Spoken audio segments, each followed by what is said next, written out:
àlékún ìkẹ́ àti àlékún ìgẹ̀ Ọlọ́run kó mọ́ bá nàbí sallallahu alaihi àṣẹ́kù wasallam. rí àwọn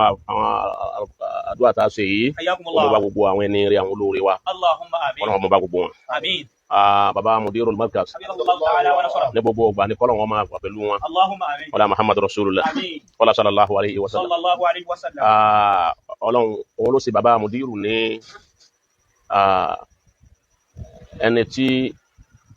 bóyá ká pè ní àgbọ́dọ̀ pé olórí ariwo náà ni wọ́n Akramakumullah. bóyá ká pè wọn pé olórí ariwo bí bàbá tó bí wọn náà ti rí lánàá nù Hayyakumullah. tí gbogbo àfa ayé bá sọ̀rọ̀ tó ń kálukú bá dákẹ́ tí Sheikh Adam bá sọ̀rọ̀ ariwo ta Masha Allah. Nígbà tí ó sáfà kan láyé. nígbà tí ọ̀sá àfa kàláyé. Hayyakumullah. Bàbá Mudirul Markaz Habibullah wa àwọn nasara. náà wá jogún gbogbo nǹkan pátá ni wọ́n jogún lára Sheikh Adam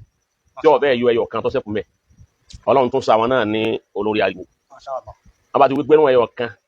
lásán tí gbogbo kálukú bá ń sọ̀rọ̀ tí gbogbo ẹ̀ dákẹ́ táwọn èèyàn pa lọ́lọ́ ẹnìkan ọmọ pé èèyàn ń sọ̀rọ̀ tí bàbá Alágége tó ní bá ti sọ̀rọ̀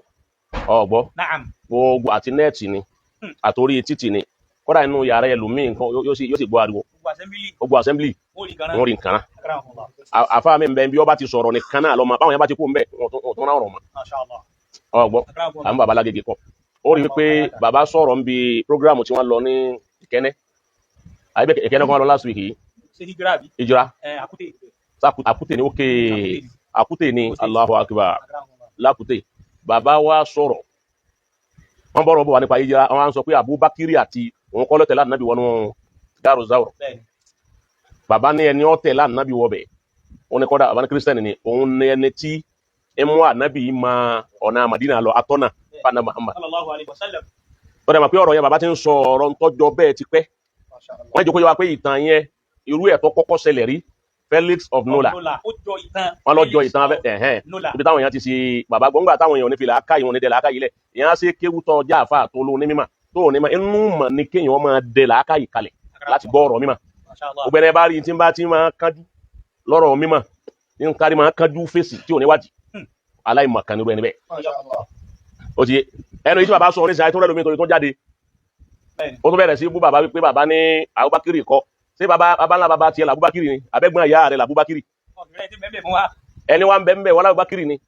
bàbá ní kì í ṣe Abubakiri ó sì fẹ́ takò ó sì lẹ́rìí torí kò sẹ́rí fún ọ ọgbọ́n Hayyakumullah. tó bá já sí pé ọ̀rọ̀ tíra kan táwọn kan kó jọ ní wọ́kà tó fi lábúbakiri ni èyí tó ju tiẹ̀ lọ ní bàbá Alágége ká táwọn kìíní kì í ṣe Abubakiri so a sì ń gbọ́dọ̀ wípé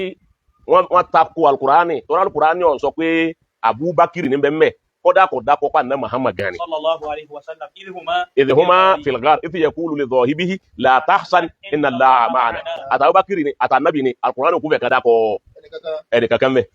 ọgbọ́ so gbogbo irú àwọn nǹkan tó bá ti rí báyẹn ìṣèhádù kó wá bí kó wá bá ti rìn sí nínú mímọ̀ bẹ́sẹ̀ rẹ bá ti jìnnà sí lọ́ọ́ máa fi yanjú ẹ̀ so èyí tí wọ́n wá ń wí pé tú láti Abubakiri ni ọ̀dà kí ni wọ́n fi wọn pa Abubakiri ni kílẹ̀ rí rẹ bí n tí wọ́n kà ló fi wọ́n n tí bàbá wa Mudirul Markaz kà èyí tí wọ́n kà pa Abubakiri ni bàbá ti kọ́kọ́ kà yóò tẹ́lẹ̀ táwọn náà ti kọ́kọ́ mà tẹ́lẹ̀ kóhun ni kí bàbá ó tó rí míì tẹ́ ń sọ kóhun kan wọ́n wá gbé méjèèjì wọ́n gbé sẹ́gbẹ̀ẹ́ ara wọn wọ́n ẹsẹ̀ wá wò pé ń jápé lè yí fẹ́ tọ́ra rí nǹkan tó gé tọ̀ ọ̀hún lẹ́sẹ̀ tí ó lè jẹ́ aṣọ pé Abubakiri ò sí lára nìgbà náà Masha Allah. bẹ́ẹ̀ ni ọba jẹ́ lérí rẹ̀ bí wọ́n bá jó ní mímọ̀ bí wọ́n ti ṣe èyí bú àfa òní mímọ̀ tó bá sọ̀rọ̀ mímọ̀ nítorí fi mú ọ tó fi ń bú bàbá Alágége lérí gbólóhùn ẹyọ kan ni ajá sí pé ń bí o ti kéwú nílẹ̀ Lárúbáwá tó lọ tó ti kéwú lọ́hùn àtàwọn tọkọ ní àyín náà ajá sí pé wọn ò jiná dáadáa nù Masha Allah. bó ti rí nù ni Akramakumullah. ọlọ́run mọ́sá bá wa sàlékún dáadáa fún bàbá Alágége Amin. ọlọ́run àwọn ẹni ọlọ́run Amin. náà akí gbogbo àwa jàmáà pé assalamu alaikum wa rahmatullahi wa barakatuh Wa alaikum assalam wa rahmatullahi wa barakatuh. ó níbi tí a bá ọ̀rọ̀ adétẹ́lẹ̀ tá ń bá lọ Bẹ́ẹ̀ni. nípa ọ̀rọ̀ ayé Dunya. fún rẹ̀ àmọ́ àwọn àbẹ̀rẹ̀ tó kó wáyé Akramakumullah ta'ala. yọ gbà wá láàyè ká má ríbi tírìtì tí à ń bá bọ̀ wá tẹ́lẹ̀ Àwọn èèyàn níbí nù sá. àwọn èèyàn níbínú á padà máa kọ̀ntínú rẹ̀ pẹ̀lú ògùn ọlọ́run Inshallah rahman. ìbéèrè tó béèrè ni pé kí ni contribution Sheikh Adam lára àwọn èèyàn tí ìgbésí ayé ọmọnìyàn Bẹ́ẹ̀ni. náà ẹlẹ́ẹ̀kejì èéṣe tí gbogbo àwọn tí Mawlana Sheikh Adam contribute nínú ayé wọn Bẹ́ẹ̀ni. èéṣe tí ọ̀pọ̀lọpọ̀ wọn ní wọn bíbi sú Sheikh Adam tí wọn múre Bẹ́ẹ̀ni bàbá. ọgbọ́ Akramakumullah. ọwọ́ apín sọ́nà méjì Okay. ọ̀nà méjì náà ní sì yanjú ẹyọ kọ̀ọ̀kan ó ti bá wọn Akramakumullah. wọ́n jẹ́ pé mọ̀ọ́dú méjì nù bá wọn Masha Allah. alákọ̀ọ́kọ́ ń jẹ́ ti ọmọ Markaz Okay. tó kéwu Markaz tí Sheikh Adam táwọn òbí rẹ̀ fà á lé Sheikh Adam lọ́wọ́ nígbà tí ò sí irú máa nì lọ́dọ̀ tiwọn. radiyallahu ta'ala anhu. báwa ni ìmọ̀ tí ń bẹ láyé òde òní ajá adama lọ́lọ́run fún hayyakumullah. gbogbo nǹkan lè jù wá lọ máa jù wá lọ èyí wọn ni ọlọ́lẹ̀ ké ní ọba ọ̀la mu masha Allah. tí wọn náà fi bá wùjọ mu lọ́la alhamdulillah. wọn kálukú wa dá ọmọ fún Sheikh Adam. ok wọn á dá ọmọ fún wa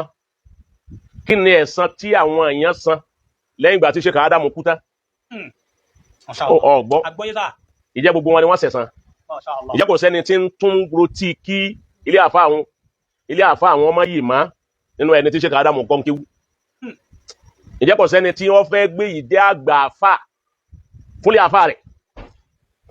ọgbọ́ àgbọ́yé bàbá. wọ́n yìí lẹ́yìn ẹni tí ó wí pé òun fẹ́ gbantẹ́ ń jẹ́ Abdulliya àti Siyada kúò nílé àti rẹ̀ àṣà kó lé àfà àwọn wọ́n máa ká àwọn wípé àti àfà àwọn tọ́kọ́ ń kéwú àtọmọ àfà àwọn àti gbogbo ọmọ àfà àti ilé àfà àwọn òun ti padà wá ju gbogbo wọn lọ. apá kan. Apá kan. ìjẹ́lú yà sínú. apẹ́lẹ́ kejì làwọn tí Mọ̀lánà Sheikh Adam rahimahullah. tí wọ́n ràn lọ́wọ́ láti pé kẹ́ ẹ lè rí bẹ́mi náà ti rí Dasa káàyè tí náà ó lè rí báyè tèmi ti rí wọ́n dá sínú ayé wọn láwọn tí Sheikh Adam bá wọn dá ilé kéwú tí wọ́n bá wọn ní contribution nípa ìdálé kéwú tí wọ́n náà lẹ̀ tí ó fi ní taste irú ní Sheikh Adam tí ọ̀sá àfáà kan tó lè ṣe irú nǹkan tí Sheikh Adam ṣe ta lẹ́ni tí ó ní ọjà tí ń tà àbí ibi tí ń rajà àbí mẹ́tọ́dù tó ń fi ń tajà rẹ̀ ọ̀nà tí ń gbà tajà táwọn èèyàn wọ́n fi ń wádùn ẹ̀ tí ó wàá pe ẹnìkan sí wípé lágbájá ọjà tiẹ̀ náà tó gbé kalẹ̀ yìí tó o bá lè máa ṣe báyìí tá a bá fẹ́ polówó rẹ̀ bá a ti polówó rẹ̀ tó o bá tà fún yàn bá a ti ṣe rè bá a ti díwó kún gbà míì ìgbà míì tí o bá fẹ́ ṣe bá ti ṣe ọjà bá lókè bá ti ṣe kọ́ wá fọwọ́ ẹ̀ hàn ń tọ̀ ò ní rí Sheikh Adam nìkan òun nìkan títí dòní àtúntì rí hayyakumullah. àtúnfi baba Lágége tòní náà òní. ó jẹ́ pé bàbá tó baba Lágége tòní náà Ádámù náà habibullah wa nasarahu. láti fi ọ̀nà hàn gbogbo àwọn àfa tó jẹ́ pé lè kéwú àkúnlẹ̀ké ló ń kálukú wọn ní bàbá ní ń bá wọn nàró rẹ̀ ní sọ di irun tiwọn náà ẹni tí ò sí lọ́kàn rẹ̀ kó òun nílé kéwú gan. ẹni tí ò sí lọ́kàn rẹ̀ fún wọn nílé kéwú bàbá nílé dálé kéwú lẹ̀ gbogbo àwọn bàbá rẹ̀ wọ́n bàbá parẹ́ hayyakumullah. bàbá contribute bẹ́ẹ̀ sínú ayé ọ̀pọ̀lọpọ̀ àwọn èèyàn tábàdí a máa dákọ̀ lé kéwú kọ̀ọ̀kan á kà tó 17 nílẹ̀ Yorùbá hayyakumullah sa. mẹ́tàdínlógún. bẹ́ẹ̀ ni akramakumullah. á kà tó bẹ́ẹ̀ yàgbé Sheikh Adam lọ́wọ́ mẹ́ bàbá nílẹ̀ yìí gan nílọrin tá a wà yìí á kà tó méje akramakumullah. lẹ́yìn bàbá ó fi àwọn ọmọ kéwú tiwọn tó yẹ kí wọ́n máa ṣiṣẹ́ fún wọn nínú ọgbà bàbá wa sẹ́ndì wọn sílé kéwú ni wọ́n lè sẹ́ndì àwọn ọmọ bíi 6 wọ́n á sẹ́ndì wọn pé ẹ lọ lè kọ́ wọn ní rúùmù tí ń bẹ lọ́dọ̀ tèmi kán lè ní tẹ́sítì. kí wọ́n lè ní tẹ́sítì irú tèmi tó yẹ pé nínú àwọn ilé kéwú kọ̀ọ̀kan ọ̀hún àwọn pòfẹ́sọ̀ náà ti jáde ńbẹ̀ àwọn tó jáde ńbẹ̀ náà àwọn dókítà ńbẹ̀ ńbẹ̀ àwọn àfáà oníwàásí ńbẹ̀ ńbẹ̀ àwọn kòtòbáwù ńbẹ̀ ńbẹ̀ gbogbo ẹ̀ bẹ́ẹ̀ bẹ́ẹ̀ tó fi ní tẹ́sítì ti tòde òní tá a bá ní a máa kà yíwọn náà á kà lọ́pọ̀ yíwọn lápá kejì. yíwọn lápá kejì akramakumullah. sọ ọgbọ́ àgbọ́yé sá. bí ọmọ kéwú kan bá jáde ń ru ilé kéwú ni tó wá jáde wípé Sheikh Adam ó contribute sínú ìgbésí ayé òun ọgbọ́ akramakumullah. ẹ̀tọ́ Ọlọ́run ló fi ráre òun wàláhì Ọlọ́run ọgbà la ilaha illallah. ọgbọ́ akramakumullah. intakum miskola habati min khardali fatakun fi sakarati aw fi samawati aw fi al-ardi yati bi Allah ṣe o ti gẹ́sì yẹn àgbọ́yé sá. náà ọ̀nà àkọ́kọ́ ni pé contribution Mọ̀lánà Sheikh Adam sígbésí ìgbésí ayé àwọn èèyàn bẹ́ẹ̀ ni sá. bàbá contribute sí lọrin number one. wọ́n ní contribution tó pọ̀ pọ̀. ọ̀pọ̀ akramakumullah. ní ti lọrin gẹ́gẹ́ masha Allah. ní lọrin yìí bàbá wa ní contribution sí ilé àfa àgbà bọ́ọ̀ bá ń jọ máa pilẹ̀ tó yẹ kó máa pilẹ̀ ní ọ̀ Sheikh Adam ní contribution ní lẹ́yìn masha Allah. ọ̀gbọ́ akramakumullah. pé àwọn tó bí àwa yàtọ̀ fún wípé eré rẹ̀ làfa àti bẹ̀rẹ̀ o okay. èyí ò kọ́ là ń wí o wọ́n pa àfa bẹ̀rẹ̀ lérí rẹ̀ o ti yé báwọn a tún lè sọ̀nà tí bàbá fi contribute nínú ayé tiẹ̀ náà masha Allah. àgbọ́yé sá. gbọ́ àgbọ́yé bàbá. ó kì í lé àfa kọ̀ọ̀kan ni Mọ̀lánà Sheikh Adam ní contribution sí torí a bá tó lọ́wọ́ lamahatul bil lord ẹ̀rí contribution Sheikh Adam ẹni bá ní Sheikh Adam contribute sílé àfa kọ̀ọ̀kan kò kéwù nù bọ́ bá yẹ kó ọba kéwù tọ́ kàtírà lamahatul bil lord ọmọ pé Sheikh Adam contribute sílé àfa kọ̀ọ̀kan ẹni wọn contribute sí lọrin ẹtún wá fi púpọ̀ kún. púpọ̀ number one. wọ́n wá contribute sílé àfa kọ̀ọ̀kan nílọrin ó di méjì sá. ọ̀gbọ́ akramakumullah. Ìlọrin gan orúkọ Ìlọrin gan fúnra rẹ̀ Sheikh Adam ní contribution lórí kẹ́lìmà Ìlọrin masha Allah. okay. kẹ́lìmà Ìlọrin Ìlọrin Sheikh Adam ní contribution mẹ́ tí wọ́n mọ̀ gba ládàá rẹ̀ lọ. torí pé ẹni tó lè jáde nírú ìlú Ìlọrin yìí tó wá dé gbogbo ilẹ̀ Lárúbáwá tí ó wá dìná ìlú tó ti jáde ọgbọ́ àgbọ́yé bàbá. bàbá ó dìná yẹ Adam Abdullah Al-Ilori tẹ́nìkan ọ̀dí Al-Ilori rí ṣáájú wọn tí ọ ẹnìkan kò sí nínú àdírẹ́sì ẹnìkan rí bẹ́ẹ̀ ṣáájú Mọ̀lánà Sheikh Adam. tó ìwà dákọ̀ Al-Ilori àbá ní kò sí tíra tí mo wà láfì àbí kò sí ìlú tí mo dé alawasala bìdò yóò fẹ́ kẹ́lá alawasala ẹjùkú kò sí tíra tí mo ṣe tẹ́yìn ní kọ́ sí pé àlè lórí gbogbo ilẹ̀ lárúbáwá tí n bá lọ tí n bá dákọ̀ orúkọ mi àbí kí n fi kún pé àlè lórí kẹ́lìmà àlè lórí ń gan fún rẹ̀ tó yẹ pé àwọn lárúbáwá gan tí wọ́n bá fẹ́ pe Sheikh Adamu nísìn wọ́n fi àlè lórí kún ni Hayyakumullah. Adamu Abdullahi àlè lórí kí lárúbáwá máa pe kẹ́lìmà àlè lórí lẹ́nu contribution Sheikh Adamu fún kẹ́lìmà lọ́rin nù. Mẹ́ta. ó di mẹ́ta ni Bẹ́ẹ̀ni sà. wọ́n contribution tó wá ní fún lọ́rin ní contribution tó tún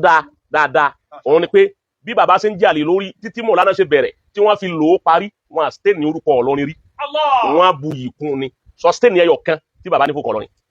ìwọ ọmọ ayé méjì lọrin tó ti tánìsì tí wọn tó ń jẹ́ àfa lọrin bẹ́ẹ̀ kọ́ máa lọrin ni ọ́ tó ṣe ń fi lọrin ṣe fàárì ọmọ ayé tó ti forúkọ Ọlọ́rin lù ní jìbìtì ọmọ ayé ìbàjẹ́ tó ti forúkọ ìjà àfa pé ọmọ àlọrin ni ọ́ ọmọ ayé ìbàjẹ́ tó ti fi ṣe. Sheikh Adamu ní tánìsì kankan fún méjì lọrin. Ó di mẹ́rin. Tó di mẹ́rin. Lérí Ìlọrin nìkan. Ìlọrin nìkan ká tó wá sọ contribution tilẹ̀ Yorùbá wọ́n bá yẹ pé ilẹ̀ Yorùbá yẹ pé ìdílé yín àfáà ní yín ń bẹ̀ wọ́n jọmọ ilẹ̀ Yorùbá Sheikh Adamu contribute sínú ilé yín. Rahimahullah. wọ́n bá ní bàbá contribute sínú ilé tí a jẹ́ pé àwọn àfáà àti àwọn tó bí wọ ọ̀hún ó ti bá wọn ajíṣe bí àfáà ni wọ́n wòye sábà. Wòye sábà gan pa. ọgbọ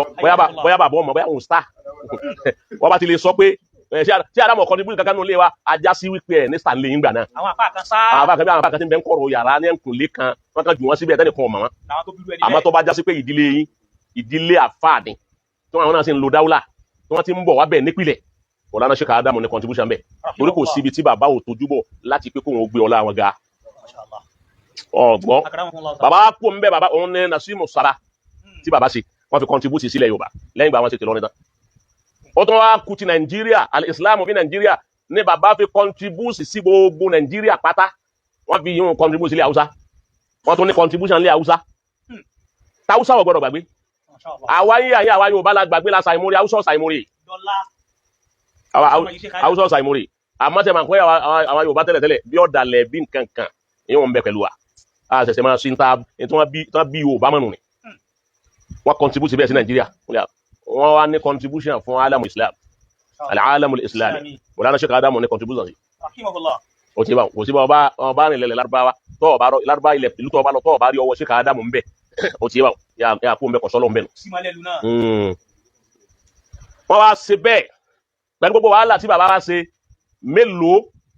làwárí tọ́sẹ̀ san orí ni tí ọjà sí wípé àbùkù ni Mọ̀lánà Sheikh Adamu ń gbà lọ́wọ́ kó wa tí wọn ò sì ní ẹ̀tọ́ àbùkù lọ́dọ̀ wọn ẹ̀tọ́ àpọ̀nlé ni wọ́n ní.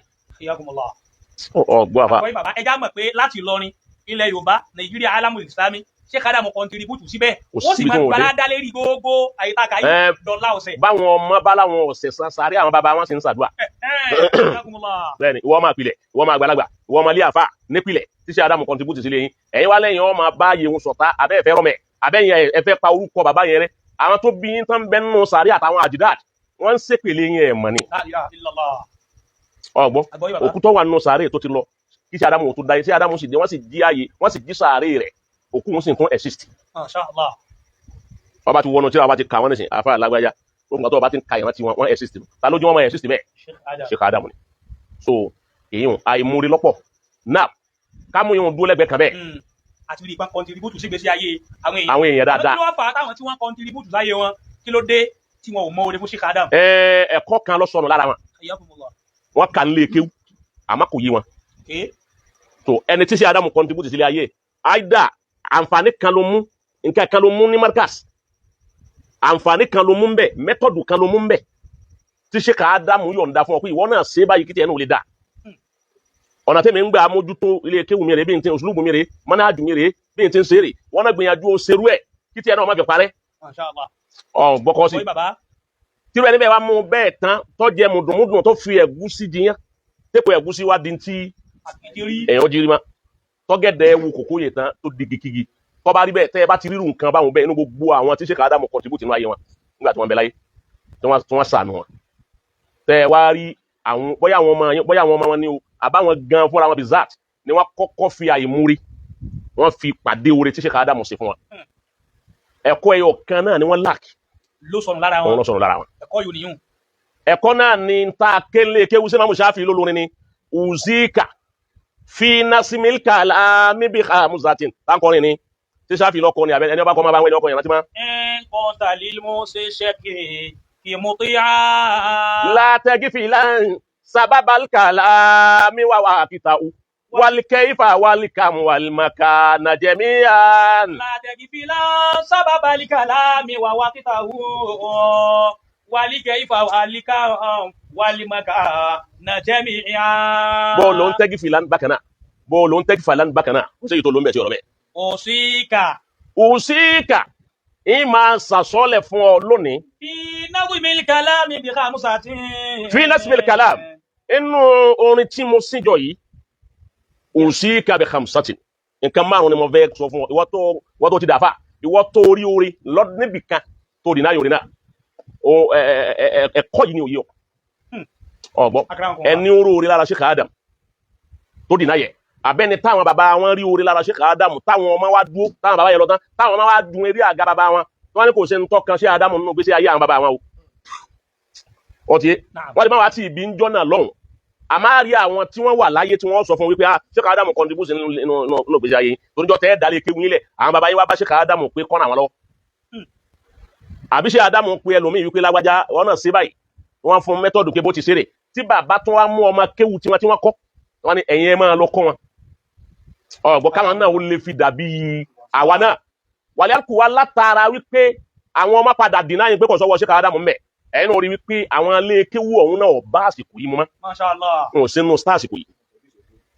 wọn à produce ògo Akramakumullah. mọ́ ó kọ́ sùn Hayyakumullah. ẹlẹ́yìn markaz ní ìsìn tó dákọ̀ bòmí bẹ̀ Tí ń produce ògo léra wọn. kọ́dà nínú àwọn tí Sheikh Adam náà lọ́wọ́ níjọ́ náà àfàwọn tí wọ́n mọ yìí ẹ̀ bá délé abíkan ọlọ́run bá kẹ́ bàbá abíkan bàbá wa ń lé abíkan àwọn pàráfísà tó ti jáde nínú ilé kéwú abíkan rẹ̀ kò níye látọ̀ àṣà àwọn dàkájọ́ra tí gbogbo wọn sì bá sùkò wọn látara wípé títí dòní títí dọ̀la wọn ò dìnnà yìí markaz wọn àdẹ̀ dìnnà yìí orí tí markaz ṣe fáwọn Mashallah. ọgbọ́n mọ̀rẹ̀ fún olórin náà bọ́bá ti wá rí bẹ́ẹ̀ tọ́ ọba ga kìí sọ nílé kéwù nìkan ọ̀rọ̀ náà bá wí gbogbo ẹni ọba ga láyé tọ́ ọba nàrú tọ́ ọba débi tọ́ ń lọ tọ́ ọba fi gbàgbé nǹkan mẹ́fẹ̀ẹ̀fà yìí ò ní gúnlẹ̀ dáadáa ẹni ọba ga ó ti ga ok ó ti ga náà ayé ti mọ̀ ọ́ pé á lágbájá yìí ti ga ọlọ́run ti dá lọ́lá ó ti dèèyàn gbogbo ayé ti ń wárí fún wọn náà wọ́n ti rí ọ gẹ́gẹ́ bí ológo Mashallah. ó sì lógo lóòótọ́ wọ́n rí ọ bẹ́ẹ̀ bọ̀ àmọ́ wọ́n gbàgbé nǹkan mẹ́fà ẹ sọ fún gbogbo ẹni ọga ẹ̀ka nǹkan mẹ́fà yìí fún pé ọgbọ́dọ̀ gbàgbé Mashallah. torí ọba dágbàgbé lọ́lọ́run kò sẹ́ni tí èé gbàgbé àfa àmọ́ gbàgbé ẹ wá sọ fún bẹ́ẹ̀ wípé ọgbọ́dọ̀ gbàgbé nǹkan mẹ́fà Sababal kalami. sábàbàl kàlám kí ló gbé ọ dé lékiw Wa Embo. waqtahu. Ọgbọ́. Hayyakumullah. kí ló gbé ọ sábàbàl kàlám kí ló sọ ọ́ dà àfa ọ̀nà wo lọ́ba tó dà àfa àwọn àwọn oníwọ́n kọ àfa àwọn ló ṣe lẹ́sìn lọ́dọ̀ rẹ̀ níjọ́ tó ọba ṣe tíra tó ń ka àwọn àfa rẹ̀ ẹni ọgbà sàtáà kan lọ́dọ̀ rẹ̀ tó ọba yọkù nú àfa rẹ̀ ò ní sọ dáadáa Mashallah. ẹni tó ọgbà sàtáà ẹyọ kan lọ́dọ̀ rẹ̀ Lọ́dọ̀ rẹ̀. sábàbàl kàlám nù ọ̀nà wo lọ́gbà tó fi dàfa gan ọmọ tírèsì ọ̀nà tó gbà láti bí alukurani ẹni ọkọ̀ alukurani ẹni ọkọ̀ ní ìlàmú ọmọ tírèsì ẹ̀bọ̀ wá kọ́dà bí n tọ́kọ tí ọba máa dáadáa níjọ́ náà tó padà wá dáa fàtọ́ wá rí pé níjọ́ wọn kọ́ àwọn ṣe mistake lóòótọ́ ọgbọ́ Akramakumullah. ọ̀sà ti kọ́ ńgbà náà Ó ti jòkó gba tírà wájú ẹ̀. ọgbọ́dọ̀ yọkù nínú olórí rẹ̀ Ọmọ. ọlọ́run ló ní mímọ́ Hayyakumullah. ọgbọ́dọ̀ yọkù mẹ́tọ́ bá dé yàtọ̀ sábàbàl kàlám níjọ́ tó ń lọ lé kéwú tẹ́bi ń pa ọ ìyá ti ń ta ẹ̀wà ọgbọ́ Akramakumullah. tó pè ọ pé wá òjòkó ebi ń kọ́kọ́ ọyá gba búrẹ́dì ìjẹ̀wà yìí sáré jẹ́ ọmọ wọlé kí ó lọ padà níjọ́ tó bá dé yàtọ̀ tó dàfà tó bá ṣe kíra tẹ́jámà gbèsè ayé rẹ̀ tó bá yọ yẹ ẹlẹ́wà fún mẹ́ ò ní gúnlẹ̀ dáadáa ìyẹlẹ́wà wà mẹ́ Mashallah. ọgbọ́ Àgbọ́yé bàbá. ìyẹlẹ́wà mẹ́mẹ́ Sababal kalami wa waqtahu. bàbá ìmáàmù òkè sọ ìyẹlẹ́wà ẹwà ọwà nú ẹ̀ sẹ́ni tó gbàgbé ẹni ó fún gàrí níjọ́ tí ń bẹ lọ́mọ kéwú ní ọ̀nà tí a fà àtọ́kọ́ kéwú mọ́ ẹ lọ́ gbàgbé ẹni ó fún gàrí tí ọ̀nà tí ẹ̀ mọ́ ọgbọ́ Akramakumullah. tí ọ̀nà tí ẹ̀ mọ́ tó dìnnà ẹni tó fún gàrí kò síbi òsè ní dìnnà àfà àtọ́kọ́ kéwú Ẹni tó ra tírà fún yàn. ẹni ọ̀rà tíra fún yàwó gbàgbé ẹ̀ ó ti Naam. ẹni tó fún ọ lọ́wọ́ ọkọ̀ níjọ́ tó ń darí lé kéwú bọ̀ tó ń rìn wá pé ẹ̀ tó wọ́kọ̀ ọba dé yàtọ̀ gbàgbé ẹ̀ ọlọ́mọba wa kẹ́ Muhammad Awwal lè sá àfà òun kéwú àmọ́ ó lo kéwú ju àfà òun ní kéwú lọ Okay. Rahimahullah. níjọ́ Muhammad Awwal dé yàn tán ó di gọ́ọ̀nà ní Kwara ó dé yàn tán tó wá jòkó tí ń ronú sábàbàl kàlám níbo lòun ti ń bọ̀ báwo lòun ti ń bá bọ̀ wá tóun fi débi tóun dé yìí níjọ́ tí wọ́n ronú ẹ̀ lọ́wọ́ ronú kan bàbá kan ọwọ́ ronú kan bàbá náà pé báwọn bá ń lọ léèwé ńjọ́ náà tóun bá ń pẹ́ kọ́rọ́ kí lẹ́kùnlé tóun ọ̀fẹ́ lọ tóun lẹ̀ mọ́ alárò gíríkì bàbá yìí ní ọ̀yọ́ ẹgba bàbá tó bí wọn kọ́ ò Allahu Akbar. kèyí ṣe fámìlì mu àmọ́ àti wọn náà ayọ ẹgba ní ọ̀wá fẹ́ gba sẹ̀wọ̀n dé ilé ìwé níjọ́ náà ọ̀ ní kàbíbù yóò máa nà ń lẹ́gba tó ń èdè lèwe Muhammad Lawal ní kọ́ bá ń wá bàbá náà wá òun fẹ́ dúpẹ́ fún ọlọ́mọ sábà kẹ́lá wálì olóṣèlú nù òun lọ́gbọ́ sábàbà kàlámì yìí èyí ṣe táà fún ní bọ́yé. sábàbà kàlámì wà wà pẹ́tà hó. Lawal ọgbọ gbàgbé yìí ọgbọ ọgbàgbé ẹ ẹni tó nà ẹ kí wọn tún nà nípa pé ẹgbà tó nà mí ń jọ náà lọ sọ mí déyàn. látẹ́gí fi ìlànà sábàbà kàlámì wà wà kẹta ó wà ní kẹ́yìn fà wà lẹ́ka. sábàbà kàlámì ọgbọdọ gbàgbé. alákọ̀ọ́kọ́ nù. wàwákìtà ó ìgbà wo gan lásìkò tó ń kéwú lọ́wọ́ déètì ìgbà tó wọlé kéwú àgbà tó jáde ọ gbọ́dọ̀ gbàgbé ẹ̀ torí tó bá ti gbàgbé déètì ọmọ rántí àwọn ìṣẹ̀lẹ̀ tó ṣẹlẹ̀ ọgbọ́ láàrin ìgbà tó ń kéwú wákìtù wo lọ kéwú ọdún wo lọ kéwú ọ gbọ́dọ̀ gbàgbé ẹ̀ bóòlà rẹ ti ń kọ́ kéwú ọ gbọ́dọ̀ gbàgbé ẹ̀ ọgbọ́ àfa téèyàn bá kọ tírà ọ gbọ́dọ̀ fi iye àwọn tó sì kọ ní kéwú ní kíláàsì tó bá fi lè dìná yẹn nìkan nú àfa àtọ́ kọ́ kéwú jọ́tọ̀ ń bẹ́ lé kéwú tó ní ọkọ ọgbọ́ ọgbàgbé wákìtà wúnu ajẹ́pẹ́ irú ń tọ̀ irú ẹni bẹ́ẹ̀ ìgbà tí ń bẹ́ lé kéwú ọmọ bí ó wà nù ni ọgbọ́dọ̀ kọ́ sínú tíra tó bá kọ tíra ọkọ̀ pé àsìkò là ń kéwú lọ́wọ́ àwọn àfa àwọn oníwọ̀ kíláàsì wa àwọn àfa àwọn olókọ́ wa gbogbo ẹ̀ lọ́gbọ́dọ̀ kọ́ sí ẹ̀ ọgbọ́dọ̀ dàrú máa fà lọ́wọ́ jẹ́ ọdún tí mo jáde nìkan ọgbọ́dọ̀ mọ́ bẹ́ẹ̀ ọba tí mo ọdún tó jáde lé kéwú mọ́ kò kéwú nù wákìtà wúnu wàlkẹ́yìfà báwo ló ṣe délé kéwú táàmù ọdẹ bẹ̀ àwọn olófà ọlọ́wọ́ lọ wàlkẹ́yìfà bóò ló ti ké gan wàlkẹ́yìfà báwo ni wọ́n ti gbà á fún ọjọ́ náà bóò ni wọ́n náà ti gbà á ọ gbọ́dọ̀ gbàgbé bí wọ́n ti kọ́ bó ti délé kéwú ẹni ó mú ọ lọ lé kéwú ọ gbọ́dọ̀ gbàgbé wàlkám ẹ̀yin mélòó classmate kíláàsì mélòó lọ kà sáádà mélòó níbẹ̀ lọ́wọ́ rẹ̀ ẹ̀yin mélòó wà lẹ́jọ́ wà nú aṣọ classmate níjọ́ náà aláwọn súnmọ́ láwù rẹ̀ ẹjọ́ tó bá ṣe tíra tó ń sọ̀tàn ara rẹ̀ tó wá sọ̀tàn bó ṣe délé kéwú ọ gbọ́dọ̀ yọ tán àwọn súnmọ́ láwù rẹ̀ lẹ́ńbẹ̀ kódà bí ọ̀dà fún ọ tó àbíkọ́ fi tán wọn kún wal makana jami'a àwọn àyẹ̀wò ló tó ti jàlùbáríkà yàtọ̀ fún bí ó ti kéwú àyẹ̀wò ló tó contribute sínú ayé rẹ̀ yàtọ̀ fún bí tí ó ti kéwú ni. ẹni nǹkan tó dàrú máa wọn tí wọ́n jẹ àǹfààní ṣe káàdà tí wọn ò fi ẹ̀san ayé bẹ̀ mọ́ lónìí ẹni nǹkan ló sọnù máa lọ́wọ́ nǹkan mẹ́fà yẹn ló sọnù máa lọ́wọ́ gbogbo ẹni tí mẹ́fà àwọn bá ti wá sọnù máa lọ́wọ́ márùn jáde barakallahu fika ẹni tí márùn àwọn bá ti sọ̀kalẹ̀ mọ́ tó bá ti bọ́lẹ̀ lọ́wọ́ rẹ̀ tí ò rí mú òun tọ̀ wọn ò lè gúnlẹ̀ ó rù ní kò lè sọ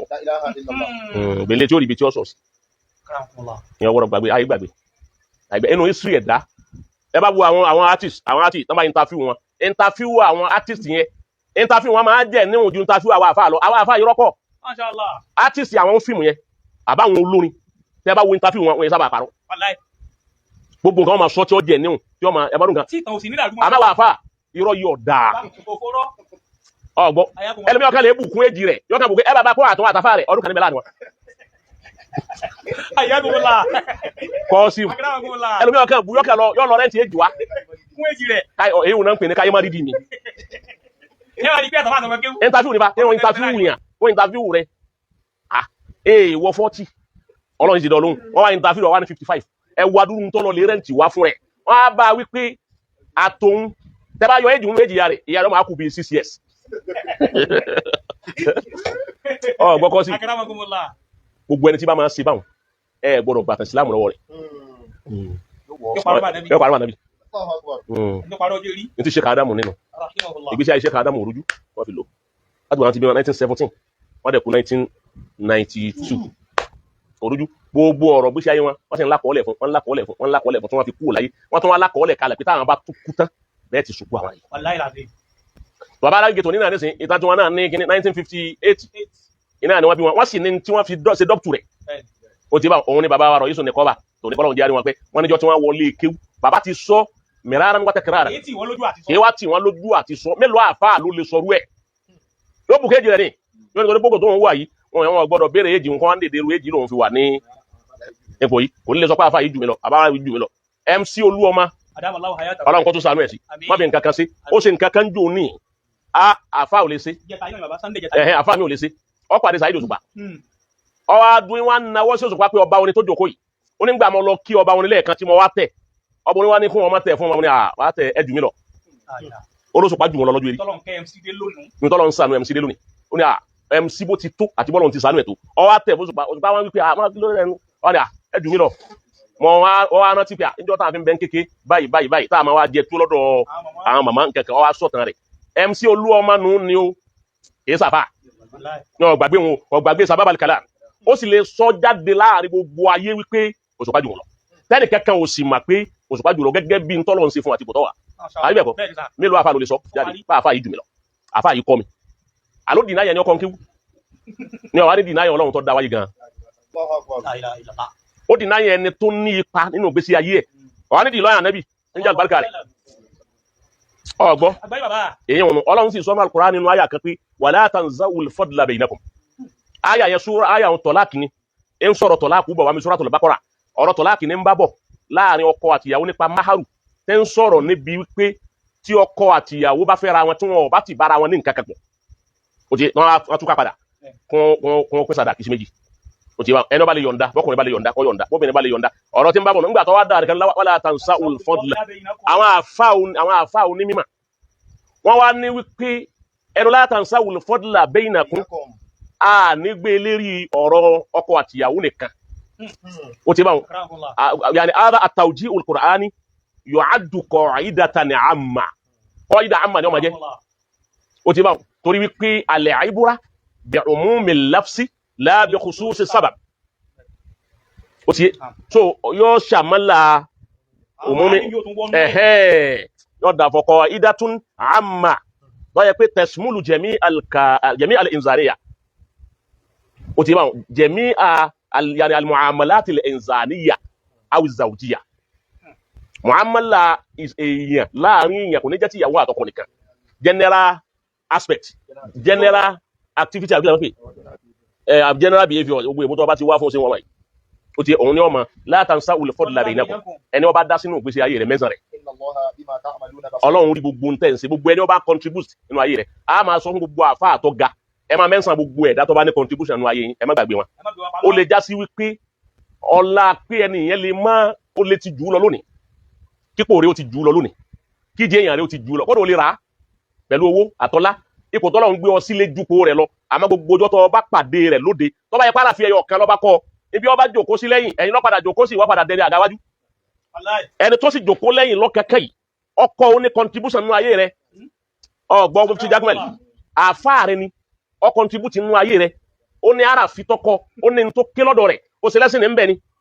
ọkọ̀ ń kéwú lé kéwú ni èyí ó wọ bá wò lè jẹ́ ó ti wá dùn ní ó ti jù lọ ayé tẹ́ ń pé wọ́n lọ ń bẹ́ẹ̀ wọ́n la fi ṣe wọ́n la fi ṣàgbà ó ti wá dàgbà àfà ó ti dàfà gbà ó wá di gbogbo ń tọ́ ọ̀dà yìí tán èyí tọ́lá wọn fi yọ́nú sí ọ ni pé tọ́ ọ bá pàdé irú ẹni bẹ́ẹ̀ fún onídùnnú ọjọ́ kan tí dùnnú òun ní tán tí ó fi kú kí ni dùnnú ọjọ́ kan ni pé ibi ọ wá jókòó lérí àga ọ wá wò lọ kankan ó ti rí ọ̀gá náà kì í mọ̀ pé ẹni tó lè ṣe wá sí àbí káàfà mi tọ́kọ́ mi wá jókòó láyé mi àwọn àfà wa lágbájá àfà mi nu ọkọ mi náà wá bí gbò kẹlmi àbí kílẹ̀ ń pè ọkọ mi dùn rérí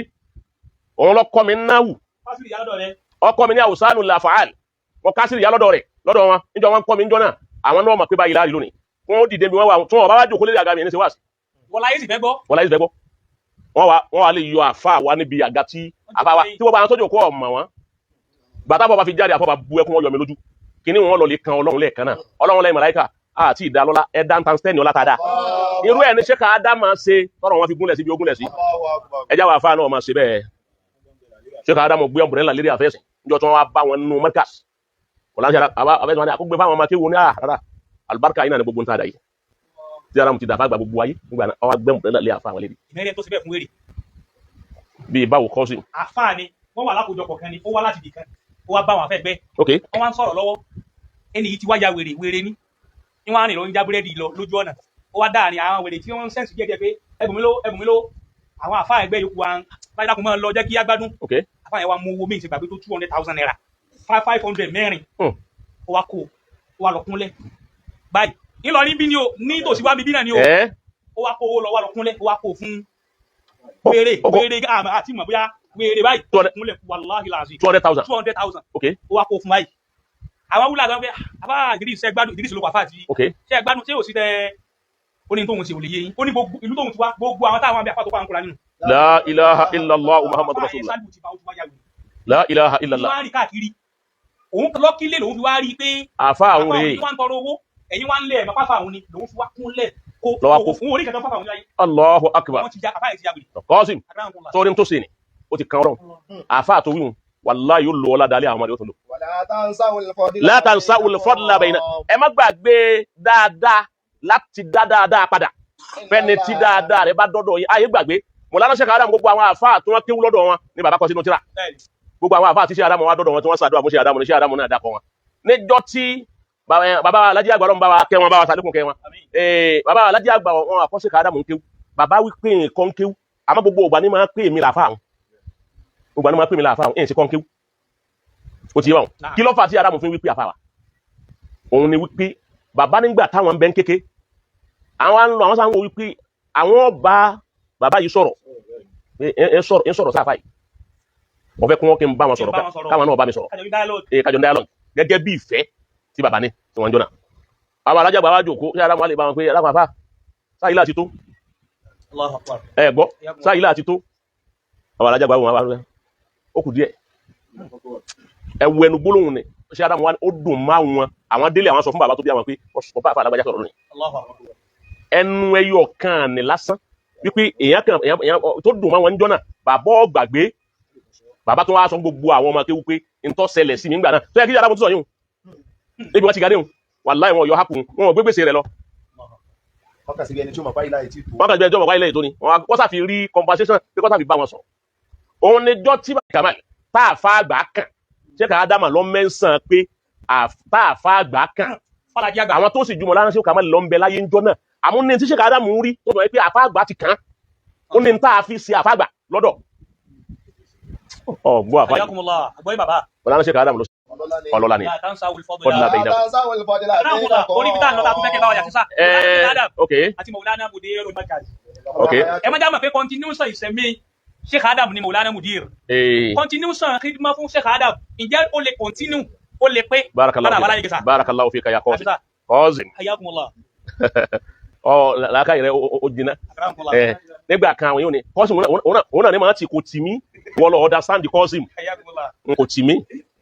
kò tì mí torí gbogbo ohun tí máa wí tí máa béèrè yìí máa jẹ ní òní ní sì máa bọ́ sójú ẹ̀ àmọ́ tó tá a bá ń fa wàhálà lọ́wọ́ wọn ní wọn ló ń tì mí tẹ́nìkan ti tì mí ni ebi ní bá fẹ́ sọ ní sọ barakallahu fika sórí continuation Sheikh Adam Mọ̀lánà Sheikh Adam náà ní bẹ́ẹ̀ ń jòkó wọn ní àwọn náà ń bẹ́ẹ̀ markasi lónìí wọn alwaladu umru zani ọmọ ní ẹ̀mí kejì ìṣẹ̀mí méjì ní gbogbo ọ̀sẹ̀ ọ̀sẹ̀ mi kan ọmọ rẹ̀ ọmọ sẹ̀mí kejì lónìí tó bá já sí ẹlòmíì lè wá jẹ gbèsè inú sẹ̀mí àkọ́kọ́ ọmọ rẹ̀ ní ọ̀sẹ̀ gbèsè jàmà pé ọmọ abókù san gbèsè bàbá mi jẹ gbèsè kalẹ̀ ó ti bá wọn tó kú ọmọ rẹ̀ ọ̀sẹ̀ gbèsè bàbá mi dẹ̀ ní ó ní dẹ́bìtì níta tó fẹ́ gbà ọmọ rẹ̀ ní ọgbà nígbà tó bá ń gbọ́ ọjà sí wípé tí òkú tó kú táàfà àtọkọ máa ń kéwú tó bá jẹ gbèsè kalẹ̀ lérí àwọn ọmọ akéwú ẹ̀ tó lò wọ́n bí ò ti da tó ṣe wọ́n bí ò ti da tó bá yé wọn jẹ́ tí ò tá yé wọn sí ọgbọ́n tó lálàsí ayé wọn tí ò jẹ́ wọn rògbòlù dáma kọjá gbèsè nu nígbà ọjà sí wípé ọmọ ní ọ̀sán gbèsè ni èyí wá ṣe tí bàbá tí ọ wá ṣe da tó tán ayé ọmọ ọlọ́mọ sí tẹ́yìn wá jẹ́ ní dẹ́bìtì gbèsè tẹ́ ẹ̀ san fún gẹ́gẹ́ bí oore tó ṣe fún yín èyí ṣe tó kú tẹ́ ẹ̀ fẹ́ san dẹ́bìtì.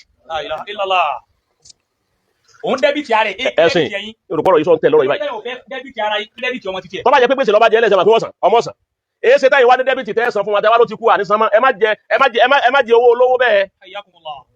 ẹ san gbèsè gbogbo ẹni ó kéwú lọ́dọ̀ Sheikh Adam gbà Sheikh Adam ń bẹ láyé gbogbo kídímà tó ṣe kọ̀ bá àdógójì ọdún lọ́ba yìí ṣe kídímà àwẹ̀ 3 péré lọ́gbà nínú àwẹ̀ 10 ọjọ́ gbèsè àwẹ̀ 2 kalẹ̀ yorùbá ẹ̀ ń tẹ̀ lọ́rọ̀ mi gbogbo ẹni ó kéwú Sheikh Adam ṣe ọwá ló ṣe kídímà fún Sheikh Adam pé wọ́n dà mo ṣe Sheikh Adam mo ṣe kídímà fún wọn bọ́ bá wọn fọṣọ bọ́ bá wọn ṣe gbá gbogbo ká gbogbo tó ṣe mú Sheikh Adam lójú ayé wọn àwẹ̀ 3 péré lọ́gbà nínú 10 àwẹ̀ 7 tó kù lẹ́yìn ìgbà Sheikh Adam kú tán àfi kọ́ san àwẹ̀ 7 tó kù fọ́mọ wọn fún bàbá tòní bọ́ ọ bá jẹ gbèsè àwẹ̀ 7 ń tọ́ ọ̀sán tó ọba fi lọ àwọn ọmọ rẹ̀ gba pẹ́rẹ́ àwẹ̀. wọ́n tún bá wọn ní túnú pẹ̀lú. wọ́n ní túnú. èyí tá a lọ lè fi mà bẹ́ẹ̀ lọ́wọ́ nu àyà Suratul Hajj. ibi tó ọlọ́run kì í yọ̀ǹda gbèsè yóò sìn. Suratul Hajj tọ́lọ́run fi ń sọ̀rọ̀ àwọn tó bá ní ẹran àdáyá kíní kan wa atimmul hajja barakallahu fika báwọn ayàwó ni kọ́ lọ léwò ayàwó ni kọ́ léwò ẹ̀yin tẹ́ ẹ jẹ́ Sheikh Adamu ní gbèsè àwẹ̀ méje ẹ san gbèsè àwẹ̀ kẹ́ tó kú Ọlọ́run ní àti hajj àti umura ẹ pé fẹ́mi Ọlọ́run fún wa bá ṣe èyí tó wọn ò jẹ́ rí Kaaba wọ̀ tó wọn ò jẹ́ rí ilé Ọlọ́run wọ̀ ẹsẹ̀ wọn ò jẹ́ rí wọn sọ pé níbi òde bíà iná nìyẹn tí wọn ò jẹ́ ká nàbí wọn wọlé famasta izara min alhadi ntẹ́ ẹ bá lágbára ẹ fi pẹ̀ràn àdáyá kẹ́ ẹ tó padà sí ibi tẹ́ ẹ ti wá wọn ò jẹ́ wọn rí mọ́kàwọ̀ ẹ sá pẹ̀ràn àdáyá. wàlá tahalikuru ọ̀sàkọ́ ẹ gbọ́dọ̀ fárí yín àbí kẹ́ ẹ kọ́ pẹ̀ràn àdáyá náà. Nso afa ẹni tí ń bá ń bẹ lórí àárẹ̀ táàrẹ̀ ń bẹ lára ẹ̀ àbí ọgbẹ́ bá a ní orí àárẹ̀ ń ti ọgbẹ́ bá a lórí ó ní bùkátà síbi kí wọ́n sáré fa irun rẹ̀ kó tó di wípé wọ́n pẹ̀ràn àdáyá tó ìjà pé ká pẹ̀ràn àdáyá ká tó fa eré ni àmọ́ tí ń ṣe ó ní bùkátà síbi kọ́kọ́ fa eré rẹ̀ òun ọ̀sán yóò ṣe fídíà yóò fàwẹ̀ ṣe fídíà yóò fi sàárà ṣe fídíà yóò tún pẹ̀ràn yín lọ́tọ̀. tẹ́ ẹ bá wá tó bá yẹ pé àyè bá ti wá àmìntùm kò sí pírọ́blẹ́mù nínú ìlú ẹ lè wọlé kò sí wàhálà láti lọ ṣe umura mọ̀nàsíkù yín àti ájì àti umura tàmátù lẹ́sẹ̀ yín ẹ sì pẹ̀ràn àdáyá ntẹ́ bá rí tẹ́ ìpa ntẹ́ bá lágbára mẹ́ ibi tá ń lọ gẹ́gẹ́ nù ni gbogbo yín wà kan ibi tá ń lọ bàmá ńlá mú yẹ jídí ẹni tí ó bá ti rẹ́ràn àdáyá pa fẹ́ni èyí yóò máa wà pẹ̀lú sẹ́ẹ̀rí síyámù amálámù yẹ jídí bá síyámù sàlásàtà àyàmì fil hajj wàsábọ̀ àti ìsára jàtú eléyìí yóò máa jẹ́ tàwọn tí wọ́n wá lọ́nà tó dínà kò ní máa ṣiṣẹ́ fún ẹni tí ń gbé Mákà ọmọ ìlú tó bá yẹ kó máa lú ni òun gbà mẹ́wẹ̀ẹ́ wá ni lọ́hùn abẹ́ni tí èso máa lú Ọlọ́run wá ra dẹ́ lára kọ́ máa fi ní lára torí tẹ́ ẹ bá gbà ìyá ọmọ tẹ̀rùwíyà ó ti yé bá òun lọ́jọ́ Mínà àbíbẹ̀kọ́ ọkọ̀la tẹ́ lọ Mínà ẹ gbàwẹ̀ kan yóò gbà kan ní ọjọ́ tẹwàá Mínà yóò sì gbà kan lọ́jọ́ Àràfà nígbà tó kún wọn lówó tó wọn fi pa ókè Ọlọ́run wá ní ẹ̀yin tẹ́ ẹ bá wá jìnnà tọ́rọ̀ yìí jìnnà tẹ́ ẹ wá sí àyè mọ̀nàsíkù yín láti ibi tó jìnnà ẹ wá rówó pẹ̀ràn ẹ gbàwẹ̀ mẹ́ta ẹ sì gba méje ńgbà tẹ́ ẹ bá délé padà mẹ́wàá nù mẹ́wàá lọ́rùn fẹ́ gbà lọ́wọ́ wa ọwọ́ ni ẹ̀sán mẹ́ta mẹ́ èèyàn là ń pè kíkílẹ̀ máa pè èyí tẹ́ máa gba fóònù ìsìbà yìí nù ni ìsìbà yájú nù ni o ti sàlásàtọ̀ àyàmì fil hajj ẹ sá san díẹ̀ ẹ̀sán mẹ́ta náà bẹ́ẹ̀ bá délé ẹ máa lè san gbèsè yòókù gbogbo ẹni tí ó bá wá san gbèsè àwẹ̀ méje ni tó bá kú bẹ́ẹ̀ kò ní dìde lálàjì. kí òróró pẹran lọ́hùn ó wá gbàwẹ̀ mẹ́ta ní Mẹ́kà wà á mẹ́ta ńgbà tó dé tó bá kú tí ó bá dìde kò ní dìde lálàjì. òun wá lọ́fà tó já sí wípé ẹni tí ó wà márkàsì lámúyẹ̀ jídí kò rówó tí ó fún ṣe àdámà kò rí létí ọkọ̀ fún wọn kò rí mọ́tò tí ó rà fún wọn lójú ayé wọn pàṣẹ yá musa lásàtà àyàmì gbọ́ fil hajj yọkọ́ gbà àwẹ̀ mẹ́ta ní márkàsì ńgbà tí bẹ́ẹ̀ àwẹ̀ mẹ́ta àwọn oníkọ́sà ṣe kídímà fún ṣe àdámà ọba ṣe yídímà gbogbo yídímà tó bá wò lè ṣe ńjọ́ tó bá padà sílé rẹ̀ tó ti dàfà tí wọ́n náà ti dèyàn ńlá tí àfáà rẹ ti wá kú tí ò sí láyé mọ́ fàṣàbọ̀ àtún ìzára já àwẹ̀ méje yòókù àfikọ́ gbà lára ọmọ wa tó bá ti gba méje yòókù tílíkà àṣírà tún bàbá wa rọ̀ yìí sùnù kọ́ba àwẹ̀ wọn ti pé mẹ́wàá àfa ájú ńlẹ̀ márùn àwẹ̀ wọn ti pé mẹ́wàá bàbá wa ṣéwù yàyà alágodi àwẹ̀ wọn pé mẹ́wàá ájú bàbá wa ṣéwù dọ́kítọ́rọ̀ ọlọ́wọ̀ tí àwẹ̀ wọn pé mẹ́wàá ṣéwù haruna rasheed àwẹ̀ pé mẹ́wàá bàbá wa musuglul àwẹ̀ wọn pé mẹ́wàá bàbá wa lórílẹ̀mọ̀ ọláwùmí àwẹ̀ wọn pé mẹ́wàá bàbá wa láyé gbàmí àwẹ̀ wọn pé mẹ́wàá bàbá professor Hamza ó pé mẹ́wàá professor Badmus ó pé mẹ́wàá bàbá wa Isa Alabi àwẹ̀ wọn pé mẹ́wàá àwọn tó gbà àwẹ̀ mẹ́wàá tátún ní àbá ṣe Adamu tani àwẹ̀ wọn pé mẹ́wàá àìṣe ká Adamu Yahya Al-Fulani àwẹ̀ wọn ti pé mẹ́wàá ọmọ bàbá alágége wájú òkú ẹ̀wọ̀n òní òní sọ̀rọ̀ àwẹ̀ mi pé mẹ́wàá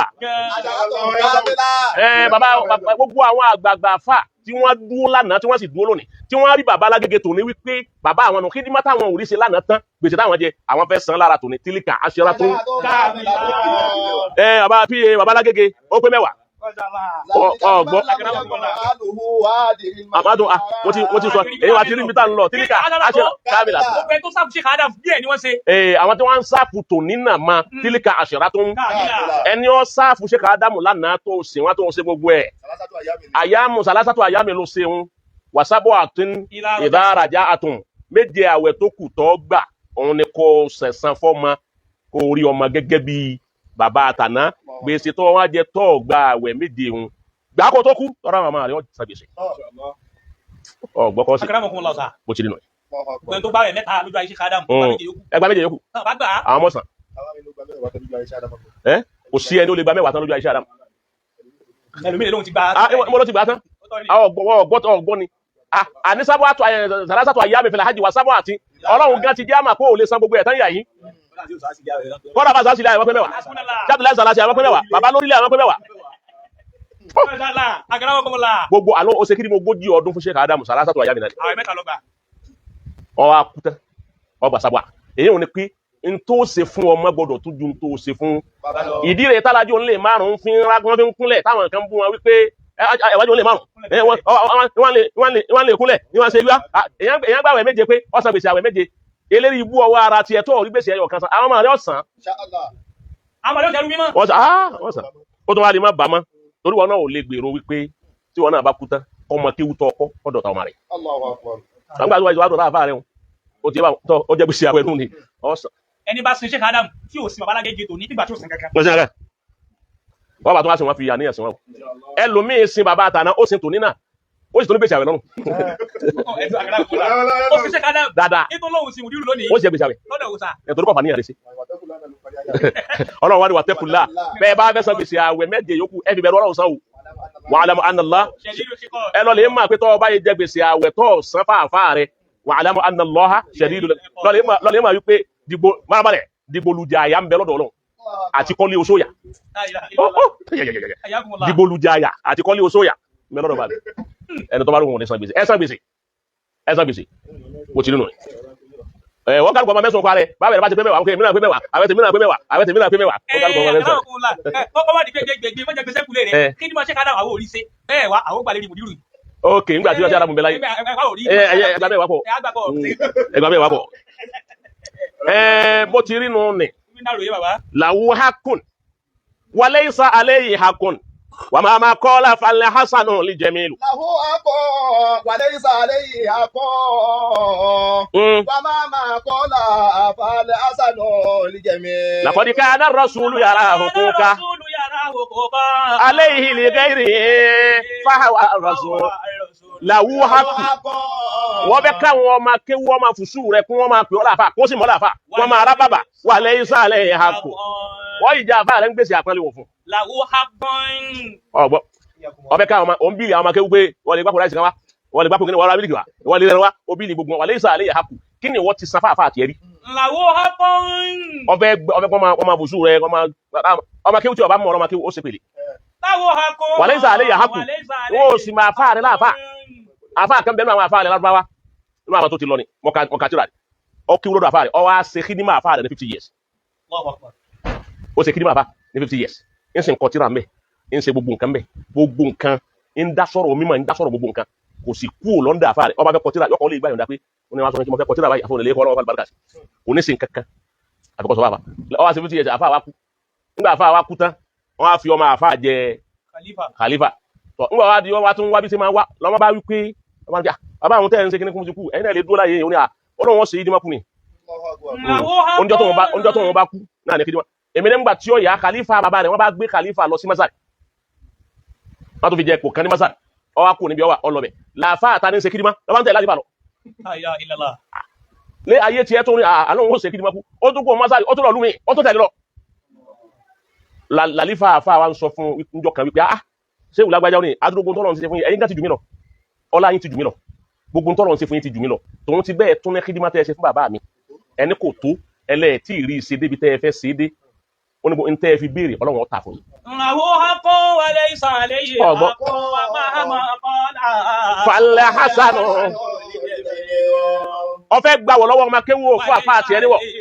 fàmà máa kọ́ la falẹ̀ hasanu lè jẹ mí èyí tó ń sọ wọn dá falẹ̀ hasanu lè jẹ mí ogun tó ń tọ́ sọ ọwà òkè dáadáa lè máa wípé ìdímá tí wo ṣe fáfá rẹ̀ tí wọ́n ń túláàsì ọmọ akéwú kó ṣe é fún wọn ni ọgbọ́n lọ́mọ wípé àwọn ọmọ akéwú tó ń ṣe kídímọ̀ fún wọn ń tàn wọn ni o ìwọ kú eré yọ sẹ́ẹ̀tì nù sáré wọ́n bá jí ọtán wẹ̀yìn rẹ̀ wọ́n rí wọ́n sí ń ná ọmọ rẹ̀ gbóngbó lérí ọwà sí la ilaha illallah ọwà wí àyà pé ọwà wí àdíyèsí wípé al-jasā'u min jinsil 'amal. wọ́n yọ àgáǹdì ọmọ àlífà mi. àwọn yọ àgáǹdì ẹ̀. ó lo àwọn láyé wọ́n yọ àgáǹdì àlífà mi. sọ bí eléyìí ò ti rí nù ọgbọ Naam. ẹ jẹ́ kí adaduba Okay. naam lum sadiqo kasiran. lum sadiqaka sirran Àǹfààní tá a máa jẹ tó gbà tó níyì. bú ọ̀rẹ́ rẹ tó ṣe tí ó dá fún ọ àbó ṣe nǹkan tí ó dá tó bá fẹ́ bá wí má bá wí níta gbangba mú wọnú ilé o pé lágbájá n tó ṣe ọ̀dá má fa sọya má ọ̀rẹ́ rẹ lára ọ̀rẹ́ rẹ tó ṣe tí ó dá tó bá fẹ́ bá wí lọ bá wí nínú kọ̀rọ̀ yàrá ni má bá wí níta gbangba má jà yọ ọ̀rẹ́ sin ọ̀rẹ́ rẹ protect ọ̀rẹ́ rẹ má jà yọ ọ̀rẹ́ sin ẹ wamdahu amama al-akharin. wọ́n bá déwájú àwọn èèyàn kọ́dà bọ́ọ̀rẹ́ rẹ wọn ò bá dáa tó o ti bá wọn máa yìn lójú àwọn èèyàn pé àkẹ́sí wá sí èèyàn bí èèyàn dáadáa ni dédé tẹ wá ló ṣe yìí jọ mí lójú torí ọjọ́ tí ń bẹ láyé èèyàn máa rú àbáyé máa kò ṣe bẹ́ẹ̀ rí mistake ni ọ̀jẹ̀ tó bá wọlé wà ní sọ̀rọ̀ pé wà rẹ nu ó ti ṣe nu nǹkan bẹ́ẹ̀ yẹ̀yẹ́ rẹ lójú wọn tó máa kó sí bẹ́ẹ̀ fẹ́mi náà bá a ti ṣe nu ni. kulli man tu'ashiru. kulli man tu'ashiru. kulli man tu'ashir fi ẹni tó ń bá ní hàn mí. akul laka man anta. ẹ wàá fi sọ fún wọn náà pé irú ìyàtọ̀ jẹ́rì li'anna mọ̀ fọ̀rẹ́ rẹ hàn mí ọ̀gbọ́ Show me your friend. Show me your friend. And I will tell you who you are. Show me your friend and I will tell you who you are. Fi ọ̀rẹ́ rẹ hàn mí. Òròyìn ẹni tó ń bá rìn ẹni tó pàdí rẹ àyè pàdí ẹni tó ẹjọ́ pálí. Òròyìn ẹ̀ fún mi ná. Tó bá fẹ́ bèèrè ọ̀rọ̀ mi wípé dákun inú ìyẹn wọlé mọ̀ mí sí. Àwọn ni àwọn òròyìn ẹni tó ń Ẹ̀sìn rẹ̀. Tó bá fẹ́ bá yàn sọ̀rẹ́ tó fẹ́ mú yàn lọ́rẹ̀ tẹ́ ẹ bá kọ́kọ́ mara yín. Kọ́kọ́ wá ẹni tó ti bá òun tọ̀ ń sọ̀rẹ́. Òun ni ọkọ béèrè lọ́wọ́ ẹ̀. Àbí kó béèrè wípé àwọn àwo ló ti bá rìn rí. Wọ́n bá sọ̀rọ̀ àwọn tó ti bá rìn fún ọ. Wọ́n bá sọ wọn fún ọ. Ọ wá wádìí àwọn kọ̀ọ̀kan tó ń tọ̀ òun ti bá rìn rí. Bó láàrin wọn kí ló tú wọn ká. Mashallah. Ǹjẹ́ wọ́n ti ń jọ ń bẹ́ẹ̀ bọ̀ tipẹ́ tí wọ́n ọjà bóò ni wọ́n ti rí ni wọ́n nù ó tó lè bá irú ń tọ̀ rìn. Àmẹ́ni ọjà sí wípé ẹlẹ́nu oró ni ọ̀jẹ̀ ńlé orò jẹ́ ńlé eégún ni ní tí bá ń jẹ lọ́wọ́ lọ́mà. Tó bá ti jẹ́ tán tó bá rí mi ọgbà pé yẹn ọ̀nà ni. Kò ní jẹun kí wọ́n fi àwo gbóúnjẹ fún àfikọ́ fún àwo. Ọ̀gbọ́ alájẹfọ́wọ́ oúnjẹ. Ó ti yé báwọn. Àbí ọ̀rẹ́ tó yẹ pé ẹ bá ti sọ̀rọ̀ tán nìsín yóò máa bá wá ọ̀nà tó fi ṣẹ̀sín láyé. Kò ní wá ọ̀nà tó fi rí progress. Kò ní ràn ọ́ lọ́wọ́ kọ́ yá ọ lówó kásìrì yóò bò. Àmọ́ yóò ràn ọ́ lọ́wọ́ básìrì yóò ṣe tú. Ògbórú ẹni tó bá ti rí bẹ́ẹ̀. Akulaka man anta. Irú èèyàn tí wọ́n náà jẹ́ á sọ fún ọ tó bá jẹ́ pé irú èèyàn báwọn lọ ń bá ni. Li anna jalisa al-mar'i mithluhu. Torí pé ẹni tí ọmọ èèyàn bá ń jòkó tì tí wọ́n jọ ń rìn ìwà kan náà ni wọ́n wà lára. Iyyaka wa mu'asharata mutatabi'in uyubin nas. Ọ̀dọ̀wọ́ rẹ bọ́ ọ bá fẹ́ bá àyàn ṣe má bá ẹnìkan sọ̀rọ̀ ẹ̀ta ló ń tọ̀hún mutatabi'in uyubin nas. Ẹni tó jẹ́ pé láì fi àwọn èèyàn ní máa wá kí yóò máa kẹ́fín láì fi rẹ̀ gbogbo bí ó ń tọ̀hún bá kù sí ni yóò máa wá ẹni ọba rí tí ń wá láì fi ń láì fi káàkiri jìnnà sí má bá sọ̀rẹ́ o. Fa innahu lam yaslim masahibuhum minhum. Musahibuhu Lam yaslim masahibuhum minhum. gbogbo ẹni tó bá lóun ọba ẹni bẹ́ẹ̀ sí wallahi kò ní là yóò bá yé rẹ̀ jẹ́ pátá ni ẹni tó jẹ́ pé láì fi àwọn èèyàn ló máa wá yóò sá máa sọ gbọ́ ọ̀nà lágbájá òfìsì ṣe wọ́n bá ti kọ́ ó ṣe mistake lọ́nà yìí ọ̀nà òun yóò wá fà jáde òun èyí wá oríire èèyàn kí àfi láì ọgbọ́n ẹni ọba ti rí bẹ́ẹ̀ má bá a ṣe torí bọ́ ọba bá a ṣe òun ní là lọ́wọ́ ẹ̀. Qala al-imam al-Hasan alayhi. Imam al-Hasan ó sọ báyìí pé la sami'ta ahadan yatanawalu a'rad an-nas. tọ́ ọba ti gbọ́ ẹnìkan ẹni tó ń gbọ́ wípé lágbájá yatanawalu a'rad an-nas ní máa fi ẹnu bá yàn jẹ ni máa fi ẹnu bá yàn jẹ kí ni. Fajitahid. bọ́ ọba ti bá ó tí mà àmárò tó ń gbọ́ ń parẹ̀ ní wípé wọ́n ló ti fẹnu báyìí lágbájá jẹ́ òun lọ́ fẹnu lé eléyìí kò ní ọkọ ọgbọ́ yóò wá fídíò yóò lè fi ọkọ ẹ̀ ọkọ rẹ̀ ń fẹ́ ọkọ ọ̀rẹ́ rẹ̀ ń fẹ́ nìkan ọ̀rẹ́ rẹ̀ fẹ́ nìkan yóò ṣe second wife ọ̀rẹ́ ni wọ́n wò yóò wá lọ lé wọn àtọ̀rẹ́ wọn ti jọ pálí dada wọn ti dúnra pé ọkọ mi nù tí wọn fẹ́ fẹ́ nù kankan nù yóò wá lọ mú fọ́tò ọ̀rẹ́ rẹ̀ yóò wá di first wife yóò wá lọ gbogbo bí wàá níbẹ̀ tó tọ̀ ní mo wá sọ fún yín ni pé báyìí o ti bá ọlọ́run àbí títí di ní kíníkà ọ̀rẹ́ mi ni àmọ́ tó bá fẹ́ ọkọ yín àfàìmọ̀ ní kẹ́ má kún lé torí tí máa ń sọ ọ̀dà fọ́tò rẹ̀ ni yóò fọ́tò rẹ̀ hàn wọ́n o ti yé gbogbo ẹni tó bá ti rí pé wà yín ní bẹ̀rẹ̀ wọn àbí máa fi ẹnu ba èèyàn jẹ́ àbí máa fi ọ̀rọ̀ ẹnu abọ́ọ̀gbọ̀ a máa fi báyàn jẹ́ ẹni ọba rí bẹ́ẹ̀ ẹ̀jẹ̀ gbìyànjú má jẹ́ kọ́ mọ̀ ọ́ o. Fa inna ashqal a'rad bihi ma'arifuhu. èyí tó tún jẹ́ eré ibú tí ó ta ní sí méjì tiẹ̀ náà òun ni kò mọ̀ kó rí ọ pẹ̀lú rẹ̀ níjọ́ tí wọ́n bá ti rí ọ pẹ̀lú ẹni tí fi ahọ́n ba tèèyàn jẹ́ ẹni tí ò lọ́rọ̀ orí lẹ́nu ọ̀gbọ́ ẹnu rẹ̀ fẹ́lẹ́ níbi ọ̀rọ̀ bàjẹ́ ẹnu rẹ̀ fẹ́lẹ́ níbi kéèyàn ta ní sí méjì yàn ẹnu rẹ̀ fẹ́lẹ́ níbi kí ọ máa rojọ́ eléyìí fẹ́lẹ́ yìí ẹni ọba ti rí bẹ́ẹ̀ níjọ́ tí wọ́n bá ti rí ọ pẹ̀lú wọn bọ́ bá jẹ́ ní abiyì tẹ́lẹ̀ kọ́dà bí òye bá sì bàjẹ́ tó bá yẹrí wà àti ẹ̀tẹ́ ẹjọ́ jòkó pọ̀ tẹ́ẹ̀jọ́ ya fọ́tò tó wọ́n jù sí Facebook ayé ó sì máa sá fún wọn náà. Ihdar min an-nas salasata. èèyàn mẹ́ta ni kọ́ ọ lè sọ́ra fún àwọn èèyàn Al-qa'id. oníjàmbá ọ̀dàlẹ̀ Wal-dhalum. alábòsí Wan-namam. àtolófòfó Li'anna man ẹ̀mọ́ qala laka. sọ́ra fún èèyàn mẹ́ta ọ̀dàlẹ̀ ọ̀rẹ́ sọ́ra fún Wal-dhalum. alábòsí ọ̀rẹ́ sọ́ra fún ọ̀rẹ́ olófòfó kìí bọ́lẹ̀ dami ẹran nù ó ti lọ ó ti gbọ́n tó ṣẹlẹ̀ sí lágbájá lè sọ́ra fún yẹn bẹ́ẹ̀. لأن من خان لك خانك. ètò òfin bá wọn ṣe ni pé man khana laka khanaka ẹni ó bá dalẹ̀ ọ̀rẹ́ kan tó wá dọ́dọ̀ tiẹ̀ tí wọ́n gbà á sọ́dọ̀ lọ́dẹ̀ máa wí pé khanaka níjọ́ ti gbà á sọ́dọ̀ òun ló ti dalẹ̀ tiẹ̀ náà dédé tó ṣe fọ́ọ̀rẹ́ kan tí kú mbẹ́ ń bọ̀ wá sí fún wọn náà. ومن ظلم لك سيظلم. ọgbọ́ man khana laka èèyàn dalẹ̀ ọ̀rẹ́ kan wá dalẹ̀ ọ̀rẹ́ kan fún wọn ọ̀dà ni wà àtọ̀rẹ́ kan rú òun wá ń bá wọ́ sọ̀rẹ́ khanaka bó ti bá tọ̀hún jẹ́ lọ́dọ̀ tiẹ̀ tẹ́lẹ̀ fi sọ̀rẹ́ mọ́ bẹ́ẹ̀ ni ọba ayé tiẹ̀ náà jẹ́ fẹ́ lómi ومن ظلم ẹni ọba ṣàbòsí fún ọ سيظلمه. yọ padà ṣàbòsí tiẹ̀ náà fẹ́ lómi ومن نم إليك. ẹni bá wá sọ fúnfún ẹnìkan fún ọtọ wẹlkọọmù rẹ tínú rẹ dùn pé kódà gẹ́gẹ́ tì mí ó di bẹ́ẹ̀ yẹn bá bú mi sí ọmọ wa rojọ́ gbogbo ẹ̀ fún mi òun ló máa ń fún mi ní information tí mo fi mọ àwọn ọ̀tá سينم عليك. sàyẹnumọ àlẹyìká yọ padà sọ fúnfún tiẹ̀ náà fẹ́ lómi náà bẹ́ẹ̀ yẹn bá wá gbé aburú kan wá bọ̀ àbọ̀ gbọ́rọ̀ ẹ̀yìn kan wá bọ̀ àbọ̀ gbé nǹkan kan wá bá ọ tó bá ti lọ tán yá tilẹ̀kùn rẹ má jọ dọ́dọ̀ rẹ mọ́ torí yọ padà sí irú ẹ̀ fún un náà èyí tó wá parí ẹ̀ ní wípé kọ́sìn àwọn ọ̀rẹ́ tí wọ́n máa ń sọ̀rẹ́ pàápàá jùlọ àwọn obìnrin ọ̀dọ̀ obìnrin ti ṣẹlẹ̀ jù ọ̀rẹ́ ẹ mú àṣírí ayé rẹ tó o bá kọ́kọ́ mọ ọ̀rẹ́ tó o bá fẹ́ mọ ọ̀rẹ́ tó o bá sí níwọ obìnrin gbọ́kọ́ sí tóbìnrin bá fẹ́ mọ ọ̀rẹ́ tó ń fẹ́ yàn ẹni tó ń fẹ́ yàn lọ́rẹ́ tó o bá fẹ́ mọ̀ pé ọ̀rẹ́ tí ó bọ ọ̀dà lẹ́ni tẹ́sí lò pẹ̀lú dáadáa ọ̀nà tó o lè fi mọ̀ ni mo fẹ́ sọ fún ọ yìí ọ̀nà tó o lè fi mọ̀ ni wípé àṣírí rẹ tó o mọ̀ pé wọ́gàn ọ̀fẹ́ kó bò torí méjì àṣírí kan bẹ tó yẹ pé ìwọ́gàn fúnra rẹ lè sọ jáde òní kí ẹ ọ̀kan bẹ tó yẹ pé o ò ní fẹ́ kí ẹ̀dá kankan ó gbọ́ torí pé ẹ̀dá kan bá gbọ́ ó lè affect image rẹ̀ àṣírí tó bá mọ̀ wípé o kí ẹ̀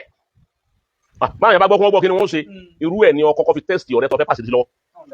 òun ní fi tọ́ lẹ́nu wá ní ọ́fà Kùránì búra fún wọn nìkan yóò gbé Kùránì yẹ búra fún ọ tó ọmọ àlọ tó wà pé wọ́n ti mọ̀ pé tó bá ti ẹ̀ sọ gan kò ní ọ lára kò sí wàhálà tó bá ti wá gbọ́ lẹ́nu eléyìí tó gbọ́ lẹ́nu eléyìí tó gbọ́ lẹ́nu yìí yọ ń tọ̀ ń kú nínú ẹni tó bá sí láyé bọ́ ọ bá yọ kú ń bẹ̀ ọ wọnú kòtò ọ kàbámà bí yàn sí dán ọ̀rẹ́ wò nù tó bá fẹ́ fi àṣírí sí yàn lọ́wọ́ àwọn àṣírí tó mọ̀ pé ìwọ gẹ́gẹ́ lè tú fáwọn èèyàn kọ́kọ́ sọ fún wò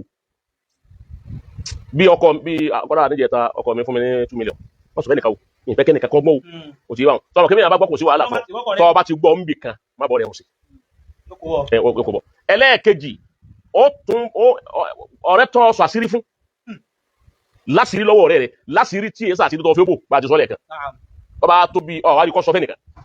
ó tí lè ti gbàpọ̀ rẹ̀ ni ó sọ àṣírí fọ́ rẹ̀ ọ̀wárí kọ́ sọ fún yàn ọ̀gbọ́n bì kan má ti gbàpọ̀ rẹ̀ ni ìwà kékeré kan bàjá ọ̀nà kejì tẹ́ tẹ́sí ẹnu tó àpótí láti lọ́dọ̀ rẹ̀ àṣírí tó sì ní kẹsà àṣírí tó jẹ́ níhùn ayébẹ̀kọ́ ọwà máa ń mọ̀ bàjá ọwà distance rẹ̀ ẹ̀dà tó ọ̀dájà kan lẹ̀ ẹwà jà pé láyé mi fẹ́ rí ọmọ ẹnìkan láàárọ̀ ó ti ẹ̀ ní pé ráyé mọ́ ẹ̀dà arútara ọ̀n tẹ́sí ẹnì kejì pọ̀ ń bàjá àmọ́ wọ́n mọ̀ pé ọfẹ tẹsí ẹwù ni ẹ wá dàrú ọ wá lo oṣù kan oṣù méjì oṣù mẹ́ta ọ wá gbọ́ ọ̀rọ̀ rẹ tó sọ fún un ní lẹ́nu ẹnìkan lọrẹ bá kó kúnlẹ̀ fún pé má bínú ní tẹsí rẹ ọ̀rẹ́ ni ọ ọ̀nà tí yẹn gbà tí yẹn máa fi tẹsí lẹ́nu rẹ Ọlọ́run ní fi wálẹ̀ ibi tá a dàdú nù jọmọ àsìkò wa ó ti pé ó ti kọjá ọlọmọsá wọlé àwọn ẹni Ọlọ́run ọlọmọsá wọlé Al-Qur'an àwọn àlejò tí wọn bá wà ní àlùfáà wa al-imam bá wa ní òkè sọ èèyàn wa dáadáa ni wọn àti gbogbo àwọn náà sàn gbèsè àwẹ̀ mẹ́wàá àwọn náà wọn sàn gbèsè àwẹ̀ mẹ́wàá ọlọmọsá bá wa fún ìjùbá yìí lọ àtàwọn tí wọn jọ wọlé ọlá Muhammadu Rasulullah ọlá sallallahu afáwa yìí láti lè kéwu afáwa Uzama zé Uzama náà àwọn náà sàn gbèsè àwọn náà wọn sàn àwẹ̀ mẹ́wàá afáwa yìí wá ṣe tíra ọmọ babalágége ló ṣe tíra náà fún Asadul Khitoba ọ̀rẹ́ atayese ló ṣe afáwa ṣe tíra náà fún فوتو ميسي وامبي أسد الخطابة في وصف العناية تأليف إسماعيل يوسف الفوسي للشيخ عبد الواسع ولي الله أتايس الجكملي أسد الواعظين الطبعة الأولى gbogbo tó wà ń bi tírà yìí àwa ni àfa ṣe fún ọ̀dẹ̀dẹ̀kẹ́tì ẹ̀ fún àwọn ẹni Ọlọ́run lára wa Ọlọ́run kọ́ wa wọlé ànábì ọmọ kéwù ni o lọ́dọ̀ àlùfáà wa gba Sheikh Uzama ní markasi darul iman wal gufran darul iman wal gufran alfa wa gba Sheikh Uzama na ọmọ kéwú babalagudi ni wọ́n ọmọ kéwú babalagigi ni wọ́n sì jẹ́ àwọn náà sagbèsè àwẹ̀ gbogbo àwẹ̀ wọn mẹ́wàá ló pé ó mú lana Sheikh Adam ọlọmọsá jẹ́ kí a rí wọn pé tí wọ́n fẹ́ sí ọdún mú kàwá ọlọmọsá jẹ́ kí a rí wọn pé wọlá Muhammadu Rasulullah tíra náà tí àfa náà sí albarka tá àfa fi ń wá olóhun tóhun ti wà nílé kéwú lòun ti ń ronú wípé gbogbo ọjọ́ tọ́lọ́run bá fún un ní mímọ̀ yìí àkọ́kọ́ ẹni tó wọn kọ́ fi ìmọ̀ òun ṣe nǹkan fún náà ní èmi tó ń gbọ́ Ọlọ́run sì wá sí fatihu mímọ̀ náà fún Ọlọ́run kí ló pé àwọn àdẹ̀rà lọ́wọ́ ẹ̀ kọ́dà èmi ò mọ̀ tí ó bá jẹ́ pé àná àbí nǹkan kọ́dà bá wa tó wá fi hàn mí pé tóun ṣe ní èèyàn ṣe rírí wàláyé rírí àkọ́kọ́ tí ń kọ́kọ́ mọ̀ náà ní ìgbà tó wà tó ọlọ́run wọlé abá mudirul markaz nǹkan kúnnú rẹ̀ ńgbà mọ̀ ká mo ní ká fa yín náà ọ̀ka nǹkan kún bẹ́ẹ̀ ọlọ́run fún yín lálùbáríkà lọ́sàlékún àgbọ́yé lọ́sàlékún àwí alùbáríkà Sheikh Adamu ọ̀nà yìí alùbáríkà abalagi tó ní ọ̀hìn alùbáríkà alfa wa àgbà Uzama alùbáríkà wọn ọ̀nà yìí alùbáríkà Sheikh Yahya ọ̀nà yìí wala Muhammadu Rasulullah wala sallallahu ẹ̀yin ọ̀rọ̀ ma ṣe rú ẹ̀ lẹ́yìn náà wala ma yàtọ̀ bá ṣe fatiha kan fún alfa wa bismillahir rahmanir rahim alhamdulillahi rabbil alamin arrahmanir rahim maliki yawmiddin ihdina siratal mustaqim gbogbo àwọn olùwà ọlọ́run san ilẹ̀ san olórí wala Muhammad wa ta tún tẹ̀lé tòní àtúntẹ̀lé labá àti tẹ̀lé ọlọ́run ṣe dáadáa fẹ́ni kọ̀ọ̀kan yìí ibi ẹjọ́ owó dátà ọlọ́run ní jẹ́ ọ̀tán ọlá àwẹ̀ ni ọlọ́run abalágígí ọlọ́run jẹ́ kí adé wọn pẹ́ gbogbo àwọn àlùfáà wa ọlọ́run jẹ́ adé wọn pẹ́ ọlá àwẹ̀ ni ọlọ́run. ok ọlọ́kanú àwọn tí ń wò wá wọ́n ní ká sẹ́ndì àkáàtì nàmbà àfáà wa láti encourage wọn pẹ̀lú odidi tíra tí àlùfáà wa ṣe yìí owó náà sì fi tẹ̀ o ti ẹni wọn kọ sí àyè owó náà fi tẹ̀ ọmọ kéwùsì ni wàláyé tọ́ba yìí ti ṣe ok táwọn yẹn bá ti ṣe àbí kó já mà pé àwọn ti sẹ́ndì rẹ̀ ọlọ́run san ilé san olóore barakallahu fik àmín ya rabbi àmín ya rabbi àmín. láti fi ṣe kíjìmọ̀ àwọn ẹni ọlọ́run bẹ́ẹ̀ni tíra yìí láyò bá kí ṣe pé àfa fẹ́ tà á àbí pé nítorí títà làfà fi àfa fi wá àlùbáríkà látara mọ̀lánà Adam asadul khitoba fi wasfil inaya wọ́n sọ ní asadul khitoba fi wasfil inaya àfa wa Ismail Yusuf Al-Fawzi tí wọ́n jẹ́ kìrìdì dárò ìmọ̀ ẹ̀ wọ́n nígbà kólókóló lọ́rọ̀ àfa wa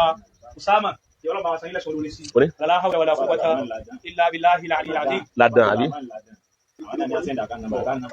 ó ti wà mẹ́. tí lórí kìnìún yìí ok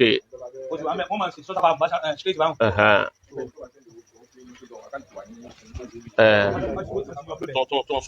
náà àlùfáà wa tí ó kọ tírà fún àwọn àlùfáà wa gba táyé ṣe yìí àfáà kọ tírà láti fi wá àlùbáríkà ni àmẹ́ni tó bá fẹ́ compensate àfáà pé láti fi jámọ̀ pé sẹ́tẹ̀ ṣe yìí sí àlùbáríkà ni yẹ́nì kí bá ti wò ó yẹ́nì pé pépà gidi ni wọ́n lò fọ́tò àtàyè ṣe sí wa ń bẹ́ ìwọ́n tó bá ní àlùbáríkà lọ ti ní owó náà fi tẹ́ ọmọ kéwù sí làfà ọmọ ilé kéwù àfáà ṣe ń sa àjọ lọ́wọ́ ni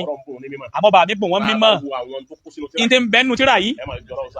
wàlá ẹ̀ mọ̀ yìí pé ọlọ́run ṣàánú wọn.